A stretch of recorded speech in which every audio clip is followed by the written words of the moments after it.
In recent days, the province of Mpumalanga in South Africa has found itself at the center of a significant breakthrough in the long and ongoing battle against the illegal drug trade. With a focused determination and coordinated action, law enforcement agencies operating under the banner of the South African Police Service have struck what many are calling a decisive blow against syndicates responsible for trafficking vast quantities of Dagga, a substance that has plagued communities across the province for many years. 2 large-scale interceptions of Dagga worth millions of rands were carried out successfully this week alone, earning widespread praise from both police leadership and the communities affected. At the heart of these successful operations stands Major General Dr. Zeph Mkhwanazi, the acting provincial commissioner of SAPS in Mpumalanga, who has not only applauded his officers but also highlighted the importance of collaboration between police, law enforcement partners, and community members in tackling what is fast becoming one of the country's most persistent criminal challenges. These events are not isolated. To understand their significance properly, one must take a step back and consider the long history of drug trafficking in Mpumalanga, a region that shares porous borders with neighboring countries and has, over time, evolved into a hotspot for both domestic and transnational drug syndicates. For decades, Mpumalanga has been strategically significant due to its proximity to Mozambique, Swaziland, and other regional transport routes. The vast network of rural roads, dense bushveld, and underdeveloped infrastructure in parts of the province have long provided fertile ground for smugglers looking to bypass authorities and move contraband across borders. Dagga, known widely as cannabis, has historically been cultivated in both South Africa and neighboring countries like Swaziland, where remote mountainous regions create ideal conditions for large-scale plantations. This has contributed to a complex supply chain that feeds both local demand and international markets. Since the early 1990s, law enforcement agencies have recognized the growing sophistication of these drug networks. Initial operations focused on disrupting local growers, but as the syndicates adapted and expanded their operations, policing efforts had to evolve as well. By the 2000s, intelligence-driven strategies became more commonplace, with SAPS investing in border control units, surveillance technologies, and community policing initiatives designed to encourage citizens to report suspicious activities. Even with these improvements, Mpumalanga continued to struggle. Syndicates became better equipped and more brazen, often exploiting corruption, weak coordination between agencies, and resource shortages within SAPS itself. In recent years, the focus shifted again to intercepting shipments in transit rather than solely targeting producers or consumers. This is what makes the recent successes in Hazyview and Chrissiesmeer so notable. In the first operation in Hazyview, police officers acting on precise intelligence stopped a vehicle suspected of carrying illegal substances. Upon searching it, they uncovered large amounts of Dagga concealed in specially modified compartments, a technique indicative of organized trafficking groups who invest considerable time and money in evading detection.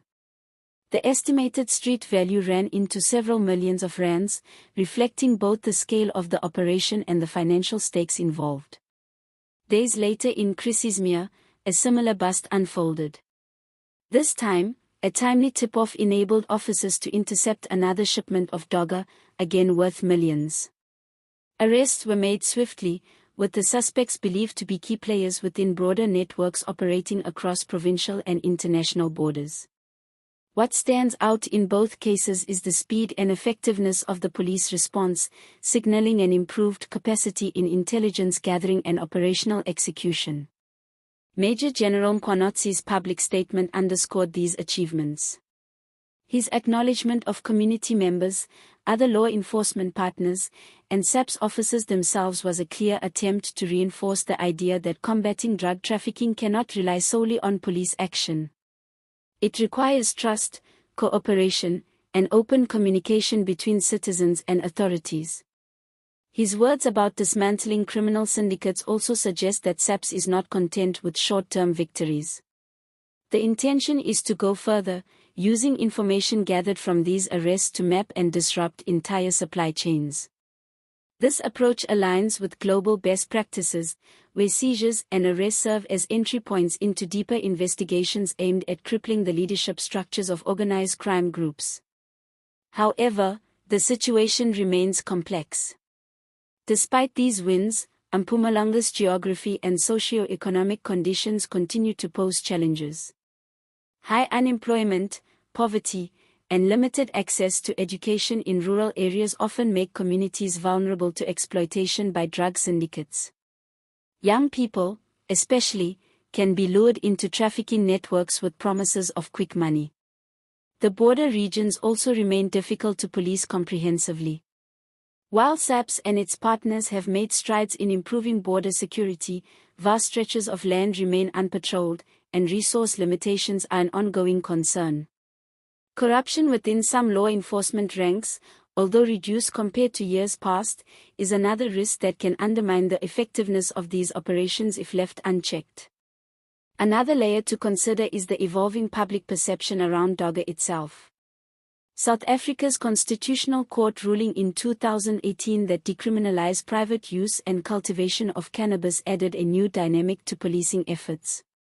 Although commercial distribution and trafficking remain illegal, the blurred lines between personal use and illicit trade can complicate enforcement and prosecution strategies. This places an even greater emphasis on ensuring that police operations are informed by accurate intelligence and that clear distinctions are maintained in public communication about what is legal and what is not. Major General Mkhwanazi's emphasis on forensic analysis of the recovered Dagga before its destruction is a procedural but crucial step. It ensures that evidence can be used effectively in court to secure convictions and helps trace the origin of the shipments, possibly shedding light on cultivation sites and other actors involved. Looking ahead, the implications of these operations are significant. If SAPS can sustain this momentum, there is a real opportunity to weaken trafficking networks operating in Mpumalanga.